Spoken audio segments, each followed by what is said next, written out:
how you feel about me. Do you, Laura? Then I wish you'd tell me, for I don't know. I don't know how I feel about you at all. You're clever, Doctor. But I'm wise to you and that fool of a son of yours. How long have you been married to Ward now? Too long. And why don't you give him his divorce? He's asked you often enough. I'll give him a divorce when I'm good and ready. I see. I'm not afraid of anything he can do, or you, or anyone else. What's that? Your heart's beating like a trip hammer. I must warn you that this high state of nervous tension... What's that noise?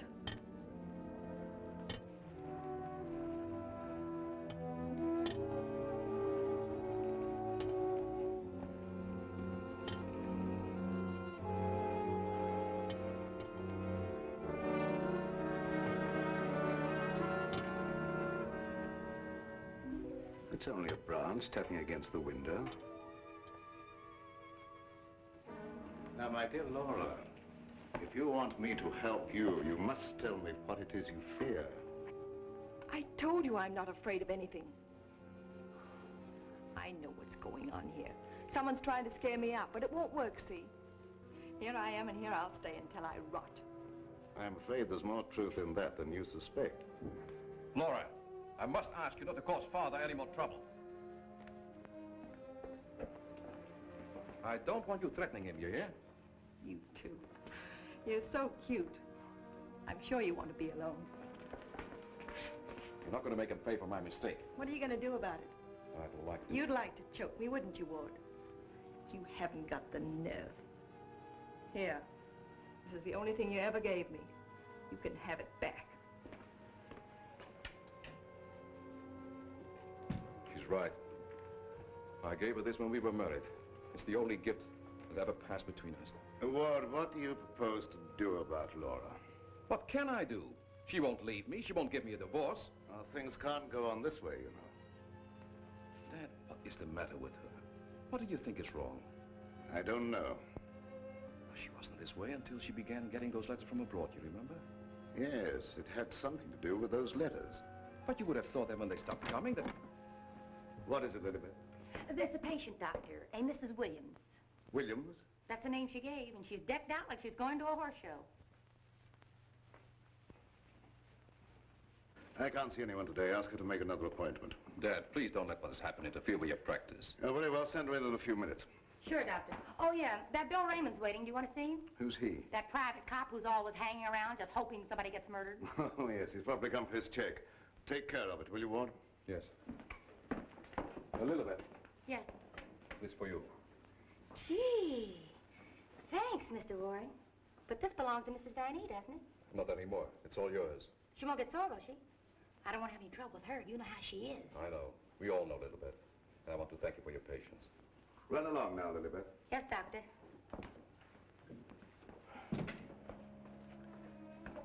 You made a fatal mistake, my boy, in marrying Laura. Yes, I know. But you don't suppose I'm going to stand for it forever, do you? No, I don't. And I don't think it will be necessary. Do you have a plan?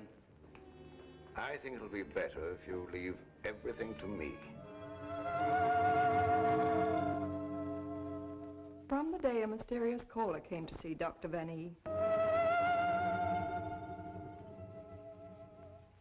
Oh, yes, I remember now, Mrs. Williams. I spoke to you this morning on the telephone. I'm sorry, but I can't tell you any more now than I told you then. Oh, naturally, Doctor. I did not mean to imply that there were any abnormal goings-on here. I assure you that is not, Mrs. Williams, nor will there be. Nevertheless, Doctor, the way you were described to me and the way your place was described to me, I am certain that I am in the right place. May I ask from whom you obtained these descriptions? From a friend, Doctor, a mutual friend. Lilibet, the woman I love. Can't we be friends? Stop tracking your big flat feet after me wherever I go. I've got things to do. Oh, gee, it's wonderful just to see you around, busying yourself, the little housewife. I never knew the cop who didn't love to stand around and watch other people work. Mrs. Williams, it's obvious from your conversation that you've come into possession of certain facts concerning my past. I know of only one person who could have given you that information. And it was my belief, yes, even my hope, that person was dead. But let me say that even if that person were alive, I should not submit to blackmail from you or from anyone else. You show great courage, Doctor, for one in your unusual position. There has been no question of blackmail. I came here seeking your cooperation, which you have refused to give. So, let us call the matter closed. Thank you. Au revoir, Doctor.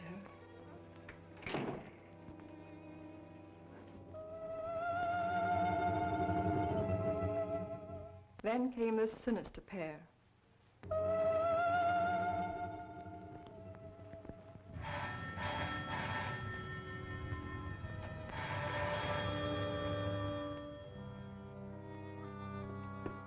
My little guardian of the doorbell. If you had waited another second, Inigo and I should have kicked the door in. Yes, sir. Sir, there is an air of inquiry about you that immediately offends my deepest nature.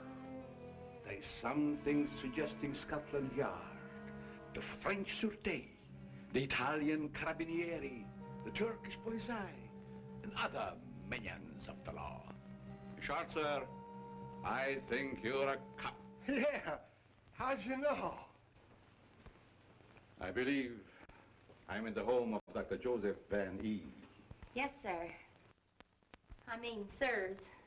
Oh, do not be polite to Inigo. He's only offended by it. Run along, Inigo. Make yourself at home. We got a nice tree in the yard, but it ain't got no coconuts.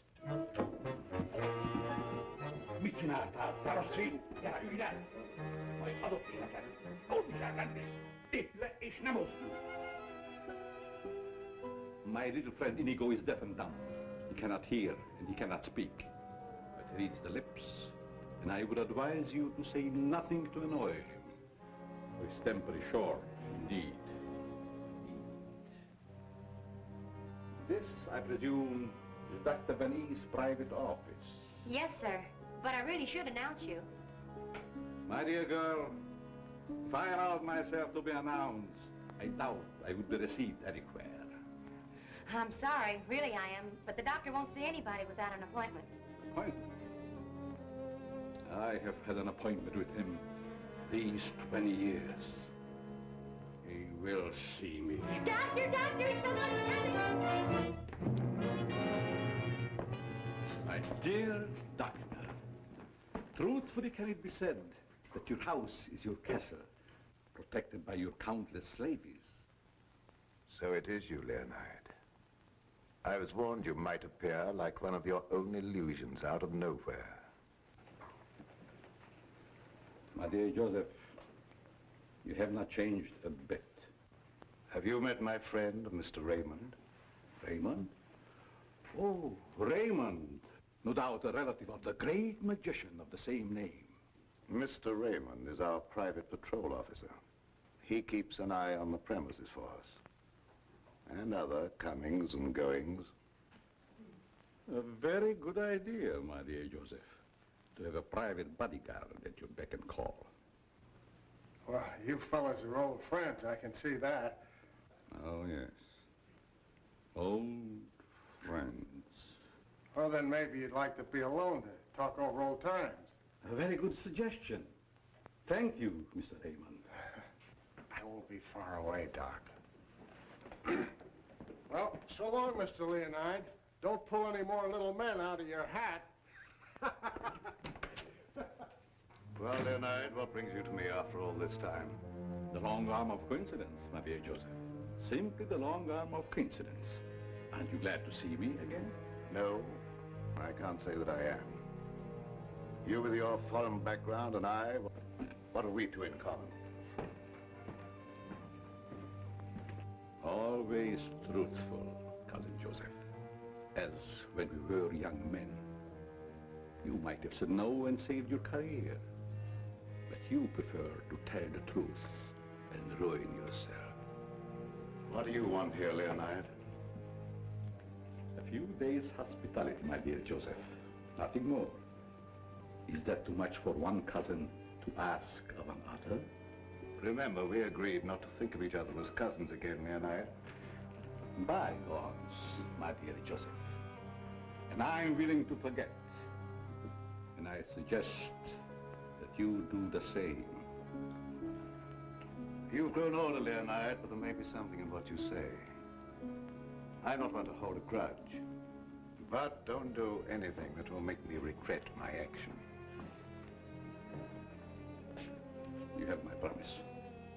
Now, if you will show me to my room. Oh, I should say, I have a traveling companion from whom I am inseparable. Who? Inigo, a dwarf, one of the little men. He became very much attached to me when he lost his master. You do not object? What good would that do? How true. Very well. You may have the room next to my daughter-in-law. I know you'll like that. Oh, yes. The lady, who I am told has an utmost horror of having her eyes blindfolded. A phobia of most interesting origin, I dare say. Something to think about. That night, my husband questioned Leonard about my past.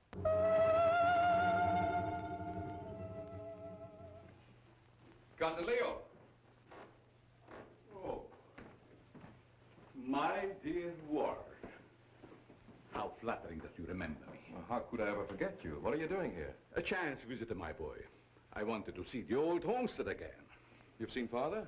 Yes, and he received me with open arms, in a manner of speaking. Well, I don't mind telling you, you came at a very bad time. We're having some trouble. My boy, trouble and I are like this. I presume you refer to the charming lady in the room next to mine, your wife, I believe. Yes, Laura. I haven't met her, but I'm looking forward to the pleasure. I'd like to talk to you for a moment. All right. Perhaps you can help us. By doing what, my boy? You've been everywhere. You were caught in Europe during the war. I'd like to show you something. You may be just the person I'm looking for. If I can be of any service. Did you ever hear of a dance team called Renee and Lorette?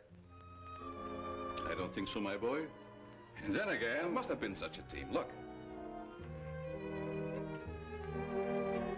Renee and Lorette. The dance of the green mask in the green room in Paris. The green room. Yes? Oh, the face of the man does seem slightly familiar. May I ask, where you got this photograph? The maid, Lilibet, found it in Laura's room and turned it over to me.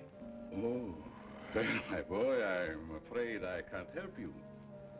I played the green room on several occasions, but never with these people. In fact, I don't seem to remember them at all. And I appeared in many clubs during the occupation. I'm sure the girl behind the green mask in this picture is Laura. How can you be sure? Who can ever be sure what's behind the mask? If the people in this photograph could suddenly come to life. I'd like to know who the man is. It can be anyone, my friend. Anyone. In this makeup, it might be even I. I wish you wouldn't joke about it. This is very serious. Of course. But let us say you found out who the man in the photograph is. What then? I have an idea that if the man in this picture were to show up, I'd find out I wasn't married to Laura at all. Think over what I've asked you. It'll be to your advantage. Certainly, my boy. I will give it every consideration, and perhaps something will occur. Who knows? Don't you want to leave the photograph with me for my further study? It might be the very incentive that my memory needs. No thanks. I'll keep it. As you wish.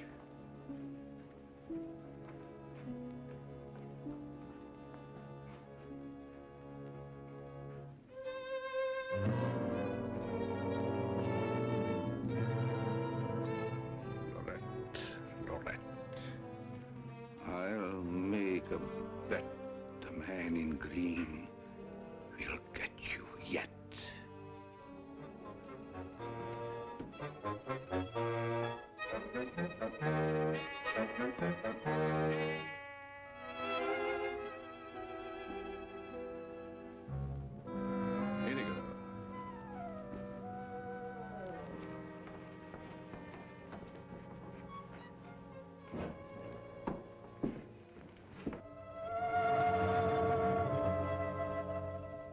gruesome surprise was in store for me the following morning.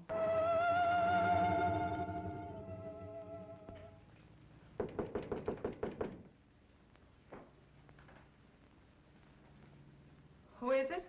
It's me, ma'am. What do you want? The afternoon mail. You wanted to know when it arrived. Was there anything for me? Yes, ma'am. Put it under the door. I can't. It's a package.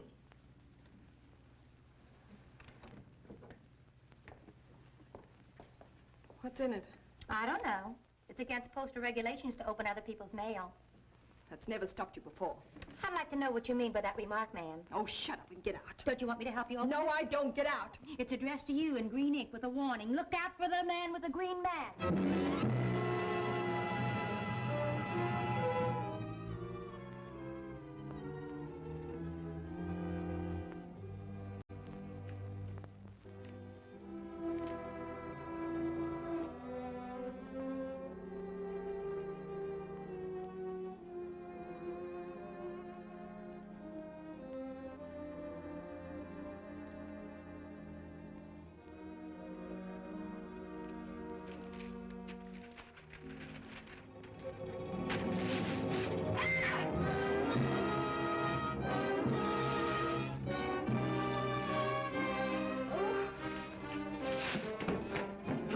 Ma'am, who done it? Which way did he go? Get out. Get out.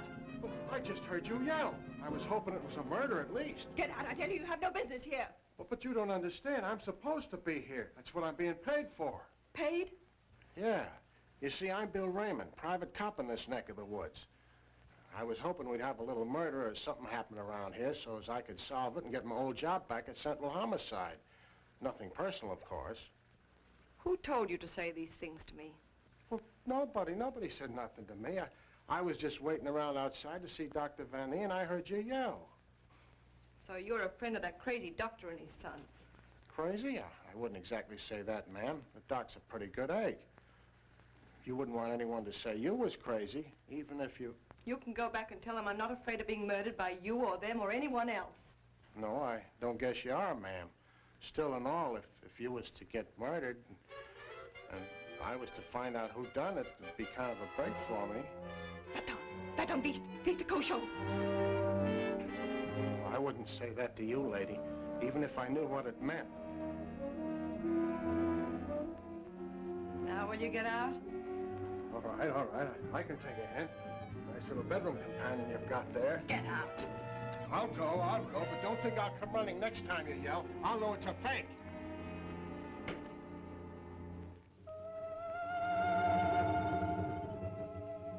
I became afraid and my mind started to crack.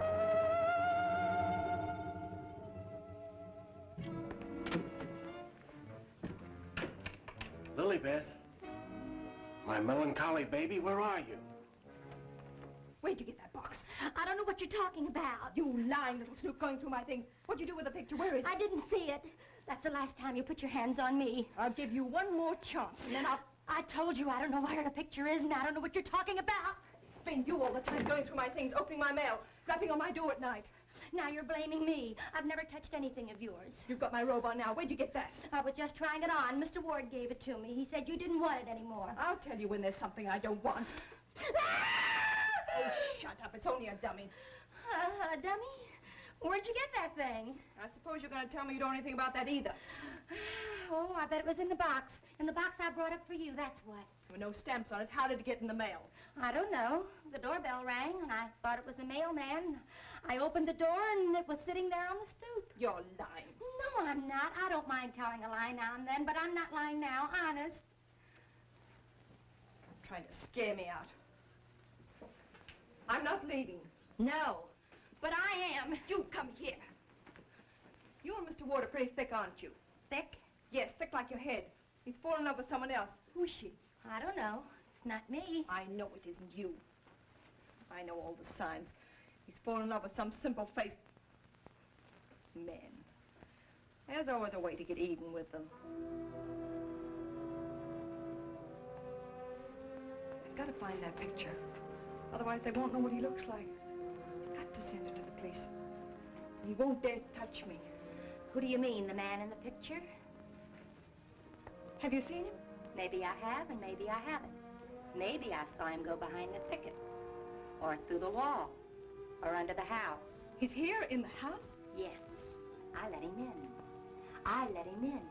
He was waiting outside to get you, Miss Laval. Miss Laval. There's nothing safe from your prying eyes, is there? You think you know everything, don't you? I know why you're afraid, and I know what you've done. No, I'm not so thick. I'm not as thick as you think I am, Miss Laval. That head's supposed to be you, kind of a calling card. I'll remind you that. Why, you...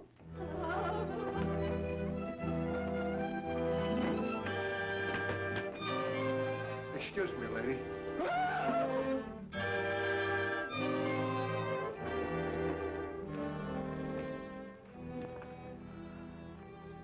Oh, I'm afraid.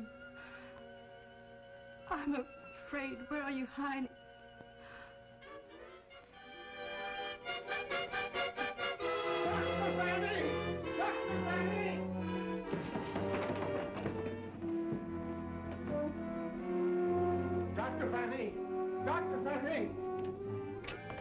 Doc, fun is fun.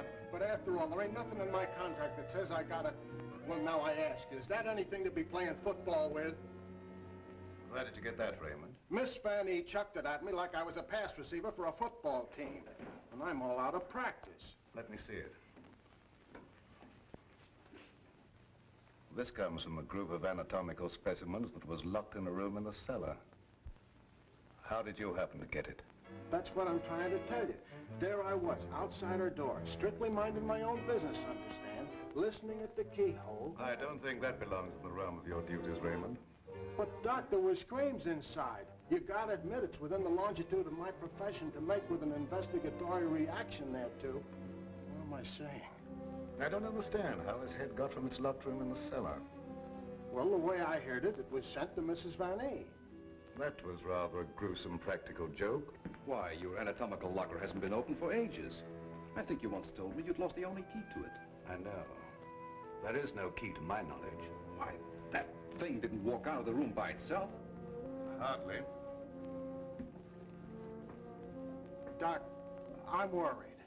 What about, Raymond? Well, now, take this head business. The whole thing don't seem hardly serious to me. I think that if it's all the same to you, I better be checking along to other duties. You're not afraid, are you, Raymond? Who, me? Scared? It's just that I don't think that there's gonna be any murder here done after all. That's too bad. Well, it's not your fault, I guess. It's just not my lucky day, that's all. Thank you, Lilibeth. Oh, Miss Lilibeth, have you a little more coffee in the kitchen? What happened to the 3 gallons I already gave you today? Lilibeth, what you need is a good, strong, steady man. Who is always hanging around, tracking up my floors and things. What's that on your shoe? Looks like cobwebs from out of the cellar. What were you doing in the basement? It could have been the attic. Bill Raymond, you're holding out on me. What are you up to? Up to? Yes. Who asked you to go poking around in the cellar? It was in performance of my duty. What duty? What did you find? Absolutely nothing. That's what makes me so disgusted. Too bad about you. You know, Lilibeth, I think somebody around here is just kidding. They don't mean business at all. Why don't you just wait around and see? Say, if you got any inside dope, I wish you'd tip me off. If I'm ever going to get back to Central and prove I'm a good detective, I gotta have some clues.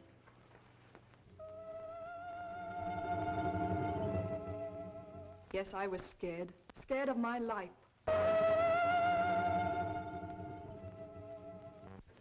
I expected big things of that ghoulish-looking guy, but he ain't delivered neither.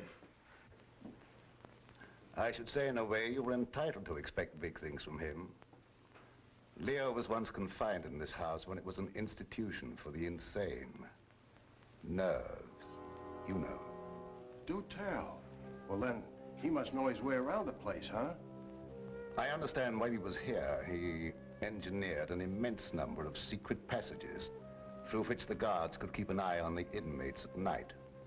Finally, he took one of these passages into the outside world, and we heard later he'd been seen in Europe. Ah, Europe. That's where history's being made today. Gee, I'd love to travel and... Well, perhaps you'll have an opportunity someday. Not if something don't happen around here pretty soon to make me famous. That Lily Beth. I've been trying to get a cup of coffee off of her all day. She don't care what happens to my metabolism. Metabolism. That's a good word. I wonder what it means.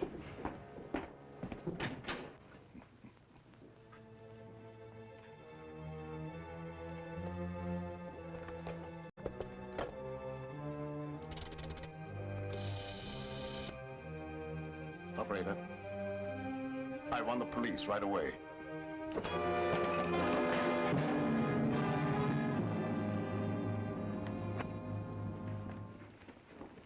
Stop crowding me. But, hon, don't you want me around to protect you? That Indigo guy might... Yes, but who's going to protect me from you? Lily Beth. My wild Irish rose. I just live for the day when I can take you out of all this. When I can slave and get you the luxuries in life. Gee, I'd gladly work my fingers to the bone to buy you expensive motor cars and furs and jewels and things and serve you breakfast in bed. What's the matter with me? Am I crazy? Yes, and I'd hate to hang by my neck until you got me all those things. Yeah, you might get a little blue in the face. Still and all I gotta do is to find myself one slightly murdered body, and I'm in. Stop looking at me. Oh, Lily Beth, sometimes I think I'm not getting anywheres with you. What do you think? I think you've got a good idea there. All right, all right. You'll be sorry someday when you see my picture in the paper. Wait and see. Hey, Lily Beth, why don't you answer the doorbell? Maybe that Indigo guy wants in.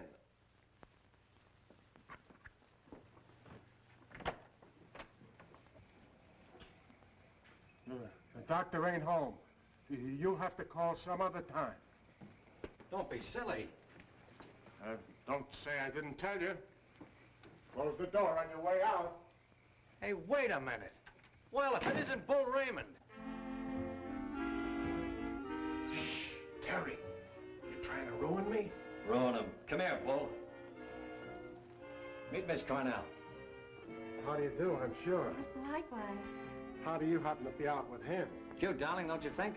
Flat at both ends, head and feet. You've heard me speak of him. Bull Raymond. Bill Raymond, if you please. Mr. Terry Lee, you so-called reporter. How do you happen to be out with a dish like this? Jane Cornell. Good for dull days in a man's life. Mr. Raymond. Oh, yeah, I remember. Terry told me about the time you shot up the dressmaker's dummy. Huh? Yeah, he said you closed in on what you thought was the murderer, but it turned out to be the dressmaker's dummy, and you shot it full of holes while the real murderer got away. My pal. So this is where you've been hiding after they kicked you out for that fiasco, huh? Bull, Bill, I mean? What are you doing here? Can't a man rehabilitate himself in peace? Here I come, looking for an honest crime around here so I can solve it and get myself back to Central. And you come along and... Where's the body, Bull? Bill? There ain't no body. That's the trouble. No, let's keep it friendly. Friendly? What do you mean? Let's have it. Who killed who and why? Are you kidding? Did somebody get knocked off around here? Look, I don't like to be kidded either. Where is it hidden, Sherlock? Oh, Terry, you've been on the police beat so long that... Now listen, Bill, you know me well enough to know I wouldn't come out here just for the ride. Not when I could be, It just so happens there was a call to the police. Came from out here. And I happened to be there when it came through. Miss Cornell happens to be the operator. So she tipped me off.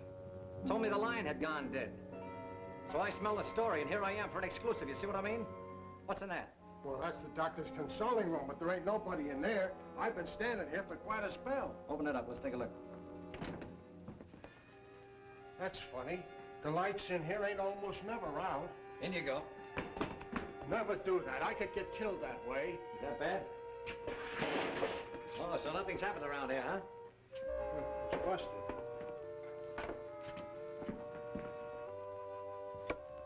There, see? Like I said, there ain't nobody here.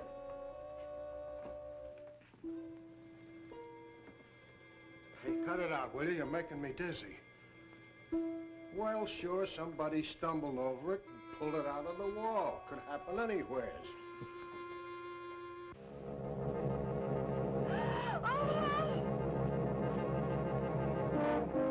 Wants to shake hands with you, Bill. Step right up. Not me. You seen it first.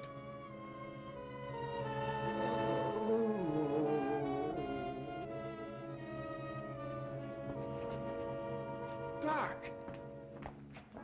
Raymond, did you try and kill me? Oh, why, Doc, why should I do that? You ain't paid me for last month yet. How long you been here? Now, let me see. I was going to make a telephone call when... Somebody conked you, huh, Doctor? Then ripped the telephone wire out? Yes, I imagine that is about what happened. Who are these people? Well, they're all right, Doc. This is Terry Lee and Miss Cornell from the Times. We don't want any reporters here. Nothing's happened. Look, Doctor, nobody ever wants reporters, but then something happens and there they are. But nothing has happened. I fell and hurt my head. Oh, I see. Then you got up again, put yourself on the table, and got all nice and pretty in that shroud there. You won't get any story here. And now, if you'll excuse me, I have some work to do. Doctor, do you mind if we stick around for a while? Seeing that nothing's happened, well, why not? Very well, you may stay for a while, but I warn you, if you make yourselves objectionable in any way, I'll have Raymond throw you out. Well, come on. You heard what the doctor said. He's busy. Get out of the office.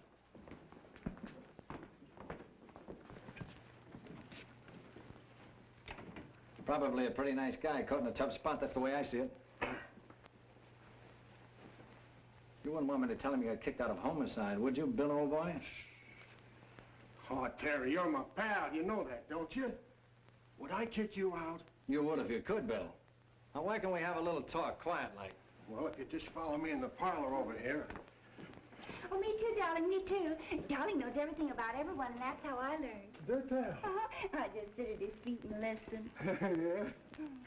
Baby, I'm gonna miss you an awful lot when I grow tired of you.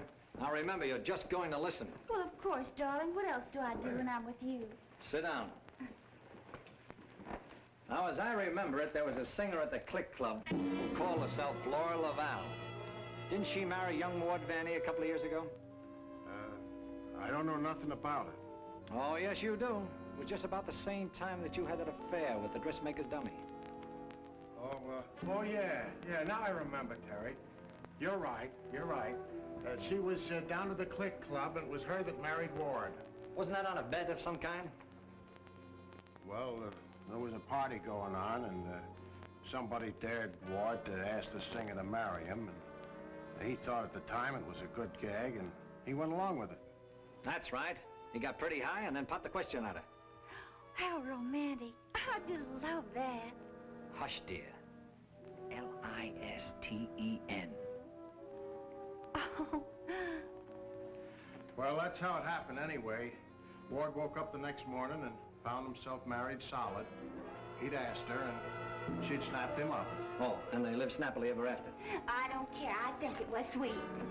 Darling, couldn't I get you high sometime and... Sweetheart, have you ever heard the old saying about little girls? What's that?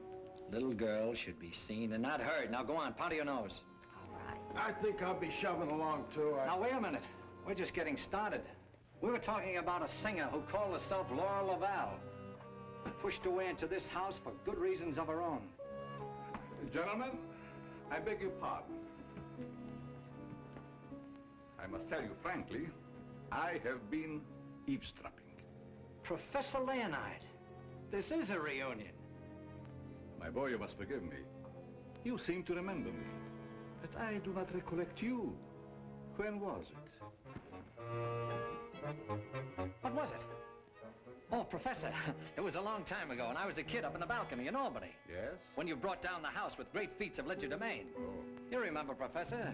That was the night that the box office receipts disappeared, just like magic. A part of the act, my boy. Just a part of the act. It's a pleasure to meet one of my youthful admirers. Terry Lee of the Central City Times. Oh, the press? Well, it's nice to have known you. Wait a minute, Professor. What's your hurry? Are you afraid I might bring up the subject of those certain unfortunate recent connections of yours? Shot in the dark, my boy, I'm sure. And I will ignore it. Of course. And this young lady, no doubt a companion of yours. Jane Cornell, my fiancée. Delighted. Likewise, I'm sure. Delightful. And I would suggest to take very good care of her. Mr. Lee? Oh, I haven't had a chance to talk to him yet, Mrs. Van Eve. Never mind, I'll tell him myself. Darling, I met her upstairs and I told her all about you and that you know everything about everyone. Thank you very much, dear. Welcome to your living room, Mrs. Van E. Thank you, but it isn't my living room. I understand you're not unaware of my position in this house. Well, maybe you can tell us about it. I'm being kept a prisoner here against my will. I'm alone and friendless. I'm sorry. Why haven't you called the police? They've done nothing but to call for the police. They have kept me penniless so that I can't leave. I understand. They're trying to destroy my mind, Mr. Lee. By innuendo and indirection, they're trying to make me believe I've done something dreadful in the past. That I'm to be the victim of some horrible vengeance. You know best about that. I'm innocent, Mr. Lee. I've done nothing. Now, this doctor's brought some stranger here with these tricks and illusions to further make me believe... You mean the professor and his little, Yes. You must help me, Mr. Lee. Laura, it's so good to see you downstairs again after all these days being locked in your room. You know perfectly well why I've remained locked in my room. Ward, this is Mr. Lee of the Times, the gentleman I told you about upstairs. Oh, yes. Look here, Mr. Lee. We don't want any more of that front-page splash stuff, such as I got when I married Laura. Your wife's been telling us that she's being kept here under constant threat. She is out of her mind. See what I mean, Mr. Lee? They don't overlook a single chance to put it in my head that I'm crazy. Perhaps I can explain, Mr. Lee. We don't believe there's anything wrong with Laura now. But we are sure something will happen to her mind if she continues to live under this strain. It's just as I told you. They're behind it. Can't I make that clear to you? They spend all their time trying to terrify me. They write me letters in green ink. They send me dummy heads wrapped in green paper. Anything to frighten me so I can't sleep. I can't think. The only thought in my head is that I'm going to be killed. These are very serious charges, gentlemen. And I might say it'd make a perfect front-page splash. Lee, if you dare print a word about those ravings of my wife... Don't do anything to make me think they aren't ravings, Mr. Van E.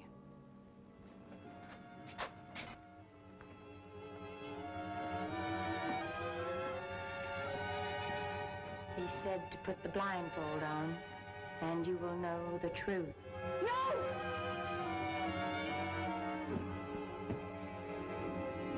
What's wrong with her, Doc? Quiet, Raymond.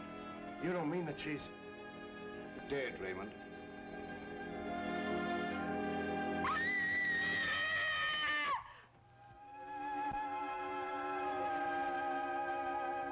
Then I knew that he was here.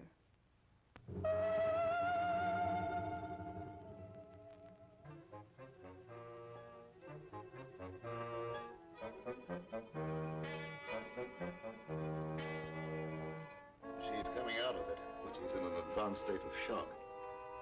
May be necessary to administer a sedative. That's intended to shut her up. I'd like to hear her do some more talking, Doctor.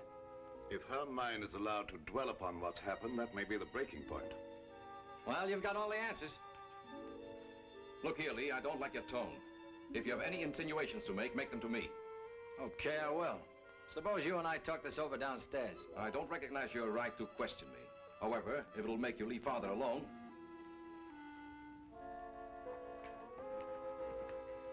Bill, fix yourself a chair right outside the door and don't leave until I get back.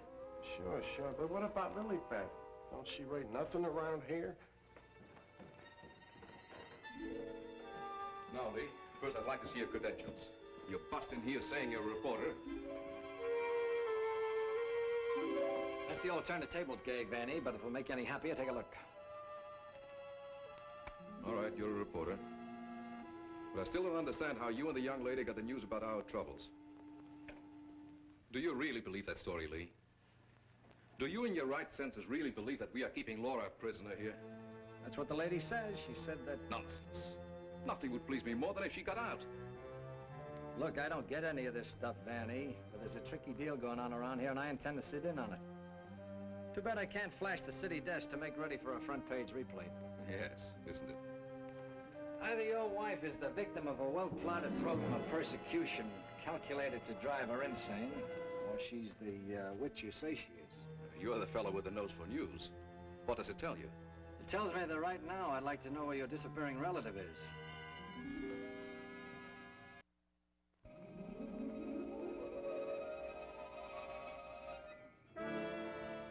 Get back, you fool. What's out there? I have a right to know.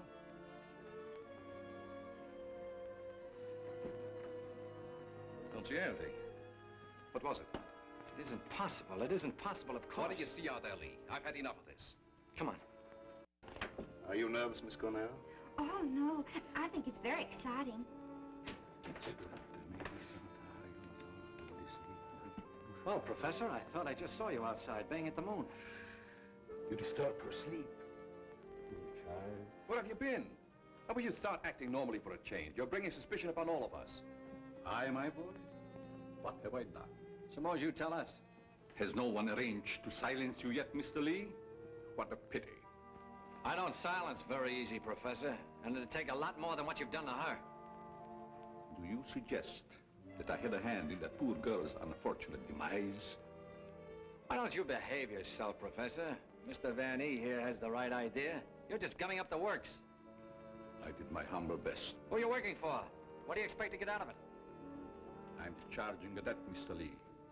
A debt contracted many years ago. Now, are you any wiser than you were a moment ago? No, but I'm beginning to get a general idea. By the way, how's that little girl of yours? I hope fervently that nothing happened to her. She would look so beautiful lying here. Look, Professor, I may not have been very smart in bringing Miss Cornell here, but if I thought you had any plan to do that... Why do you persist in making me the villain, Mr. Lee?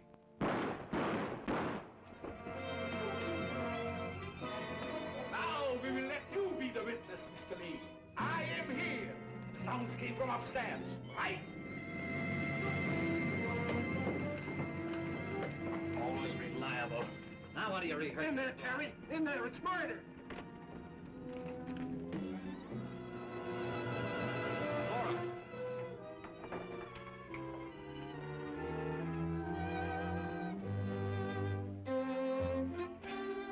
Jenny, wake up! Wake up! Oh, Terry. Tell me, what happened? Oh, Terry, darling. Let me think. Everything went black and... Yes? Then it started to talk. What started to talk? I don't know. That thing.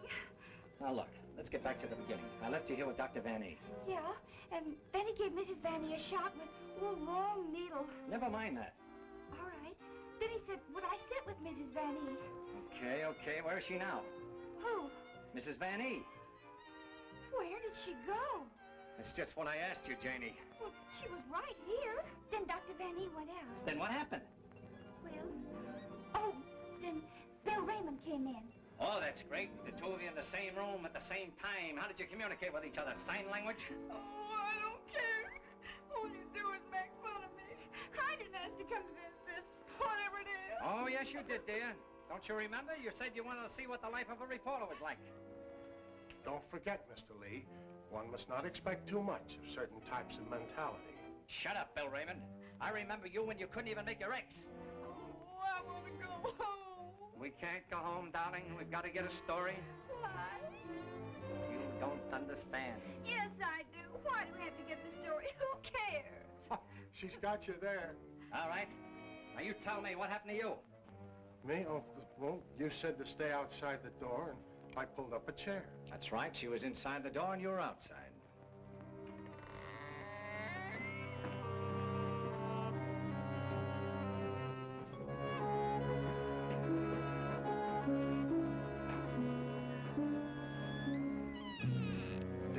Then come that odor of heavenly perfume. That was an Olivette. It was sweet and penetrating, like an ancient drug. And I felt kind of sleepy-like. Oh, so sleepy.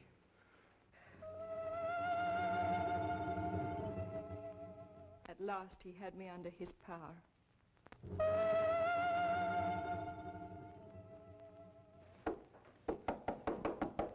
There must be a button or a gadget of some kind around here. 2 o'clock, almost deadline for the 9 o'clock final. Oh, Terry, what makes you think there's anything behind them walls? I've got a sneaking suspicion that the professor uses them for a disappearing act. I wish Lilybeth was here. Make me a cup of coffee. Well, she's right over in the doctor's office. Why don't you ask her? Poor Lilybeth. I kind of hinted that all I needed was a murdered body, but I didn't think she'd take it personal. Will you stay with those walls? I've been around them 3 times, Terry. Thing I can't understand, if the professor was down here when the trouble was going on upstairs, he just had to be 2 different guys in order to have a hand in it. Oh, Terry, let's figure it out in the morning, huh? What's that?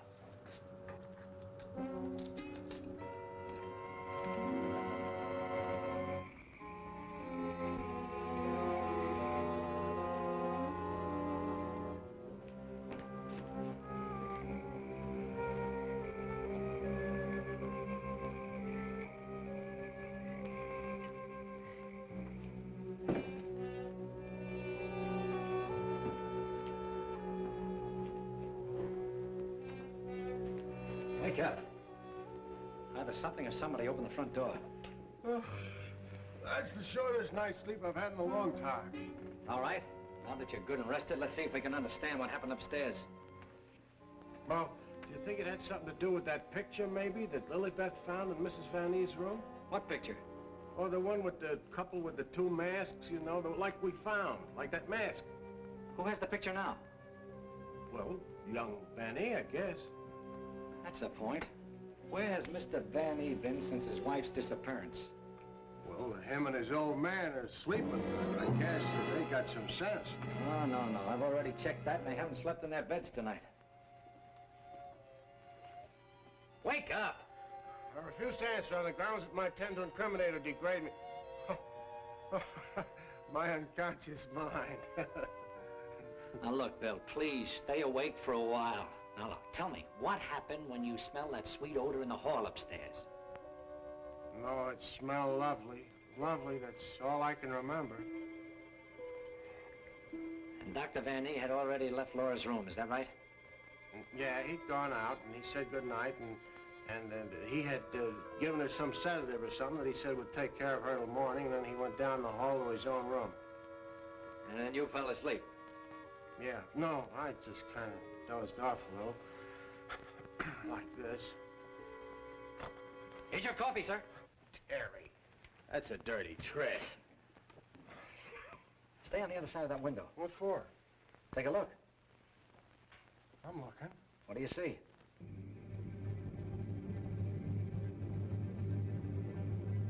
Why, it's Professor Leonard. You think so? Come on, get outside. Who, me? Yes, you. I can't go out there with Jane in here. Well, why can't I stay inside and watch and you go outside? Oh, that's great. You watch the way you did upstairs. Now, do you want that guy to get away? Yes. Standing there shaking in your boots. Aren't you ashamed of yourself? No. Well, you should be. Go on, Bill. This is your one chance to rehabilitate yourself. Wished I'd never even heard of the word.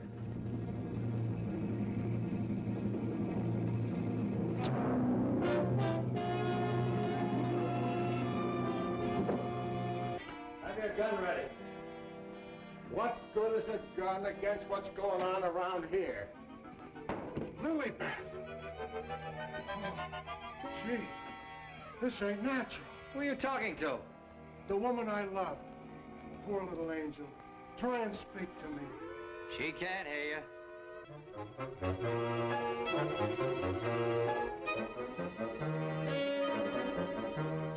What was you doing outside? You're supposed to be dead. Now you stay right here, honey. I gotta catch that guy in the shrubbery. Oh, gee. What are you doing to me, Lilybeth? I got work to do. Lilybeth, be reasonable, will you? If you don't cooperate, I'll never get back to Central. Never mind, Raymond. Take care of Lilybeth. Lilybeth! Yeah, that's who it was. I opened the door and she fell right in my arms. Like she had something special to tell me. You notice that fragrance about her? And to think this wilted flower was once even as you and I. Take her back into Dr. Van E's office. What's she doing wandering around? She's supposed to be a corpse. What happened to that guy outside? Never mind. You found her. I never knew she was lost. I missed her. I missed her from my office. Will you please take her back? What are you going to do? Yes, Doctor, and what have you been doing? We've turned this house upside down trying to find you. Hardly that, young man. If you'd done that, you would have found me. Now, Raymond, we can't allow this girl to remain in this condition any longer. But what can you do? She looks like a perfect stiff to me. Bring him into my office. Oh, Doctor, this may not be any news to you, but your daughter-in-law has disappeared. Oh, how dreadful. But let us say somewhat overdue, eh, Mr. Lee?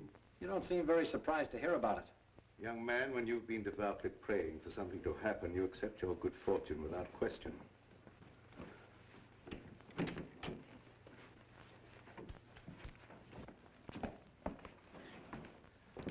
We thought that probably you might be able to throw some light on the subject. That's right, Raymond. Leave her there. There's absolutely nothing wrong with her. Huh? And you mean I've been pining away for nothing? She was put in a deep hypnotic sleep, that's all. But why? Why, Doc? Who done it? It was done so that she would obey certain orders that were transmitted to her. If that's true, then why did you declare her dead? I had my own good reasons. Would you give me one reason why you like to go around getting hit on the head? That must become a little monotonous. Mr. Lee, are you sure that you saw what you thought you saw? Well, I'm not blind. I might be getting a little dizzy in this madhouse.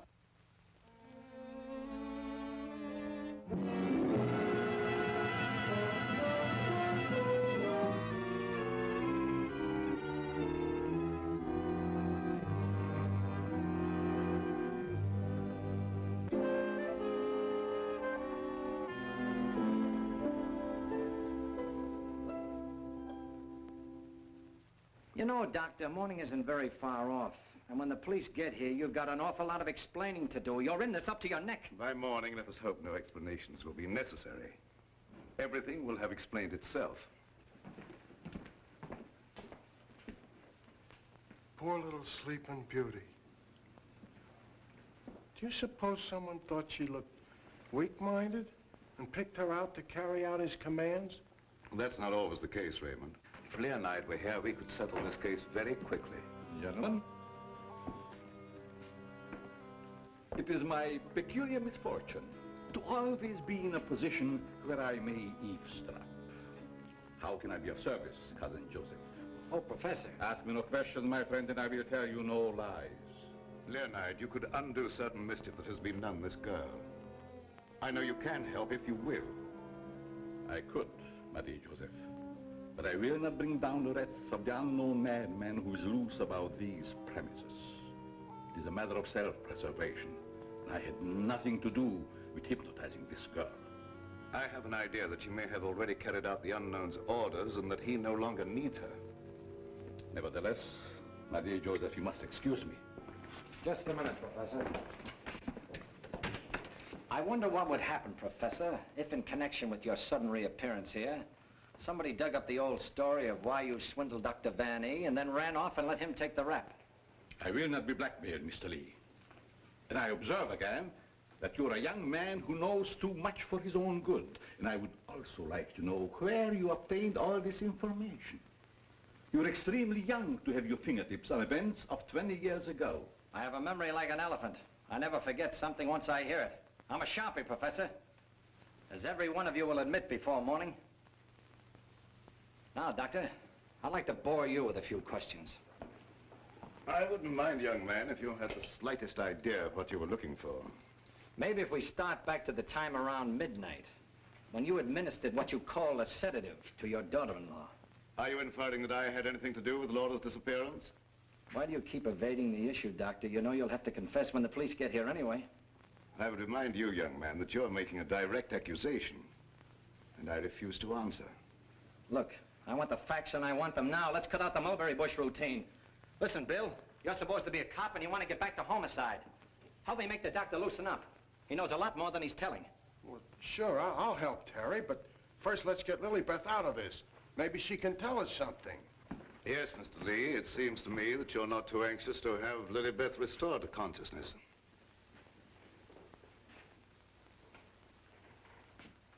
What do you hear, Doc? Her heart's in a very depressed condition. Someone's been giving her orders by mental telepathy. Hey, could I learn to do that? Supposing Lilybeth was in the kitchen, could I telegraph her a wish for a cup of coffee, huh? Perhaps, Raymond, someday when we have a little time, I'll indicate the principles of hypnosis to her. Thanks. Maria Joseph, the principle of hypnosis isn't as simple as you would make them believe. It requires a long and patient study. But I will risk the rest of the unknown. For I see you truly love this child. And for your sake, I shall use my knowledge. Oh, gee, thanks, Professor. You're solid.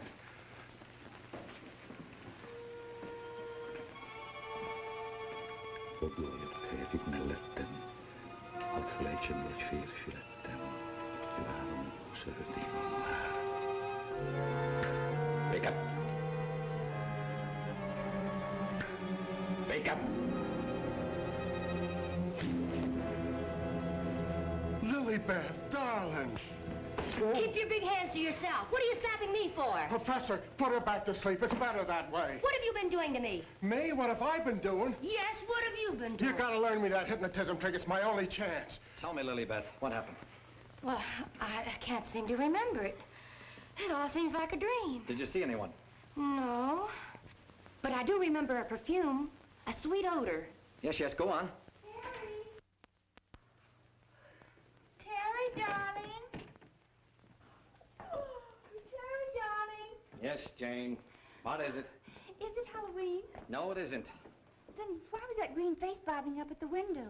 What? Yeah, a green face just like the one I saw in Miss Van E's room. You saw a green face in Mrs. Van E's room? Well, yes, darling, that's what she was shooting at. I mentioned it to you, but you're so scatterbrained. Yes, dear, I'm scatterbrained. Does your mind feel rested now and everything after your nap? Mm-hmm. That's a good girl. Now, come on, tell me, what happened? Oh, don't yell at me. I can tell you just how it happened. We were alone in the room, and Laura was going to sleep. And then she said, oh, take away the bandage. And I said, what bandage? And then she said, oh, don't shoot me. I didn't mean to do it. And then, oh, the room got awfully black. I think somebody must have turned off the lights. Just like that. Go ahead, you're doing fine. Well... Yeah, the lights had already gone out. Uh-huh. And the room got awfully dark. You've already said that. Think hard now. You saw a green mask. It came out of the wardrobe. Like a moth? Yes, darling, just like a moth. Oh, how clever of you. It was just like a great big moth, and it flew around and Please around don't and make around. yourself any dizzier than you are. Now tell me the rest of it. Well, I just don't see how you could remember that it was like a great big moth. And did you see it? Were you there hiding in the wardrobe, maybe? No, I wasn't in the wardrobe. Now look, Jane, please, be yourself. No, I mean, don't be yourself. Just relax. Relax. Mr. Lee, just a moment. Where were you? Were you upstairs? No, I was down here talking with your son. And by the way, where is he? Here I am, Mr. Lee. What can I do for you? Will you stop it? Yes, I was listening outside the door. You haven't answered my father's question yet. Oh, come on, take it easy, take it easy. Maybe you can tell us where you've been, Mr. Van E. Of course you don't know anything about your wife's whereabouts. Oh, go on, tell him where she is. I want to go home. I'm hungry. Quiet, everybody, quiet! Laura! Don't. No, don't. Don't.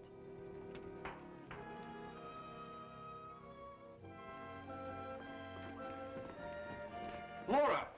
She's under a hypnotic spell. Ladies and gentlemen, it has been an exciting night, and you all are deserving of some explanation and relaxation for the strange goings-on. The guy who's doing the talking is behind the wall somewheres. Now you're getting smart, Sherlock. We introduce at this time the team of Lorette and Renee as they appeared at the height of their success in the green room of the Paris Creole. Sure, the mask, the picture. Mademoiselle Lorette. Now I know who he is. Mademoiselle Lorette will now put a bandage over her eyes, the better to see the inner truth. Very good, Renee. Very good. Just like the old time. Would any member of the audience like to ask Mademoiselle a question? Come, Mr. Lee. You have been so full of questions up to now. I'm thinking, brother. We cannot keep Mademoiselle too long in this delicate mental balance. She has been under a great strain lately. Then I will ask the questions myself. Yes, Rennie, I'm at your command. Are you afraid now? No, I'm quite safe. Will you tell the truth? Yes. They came to me and said your partner, he of the magic feats and rare impersonations, is a spy. But we can't prove it. We will give you 1,000,000 francs if you, Lorette, bring us that proof.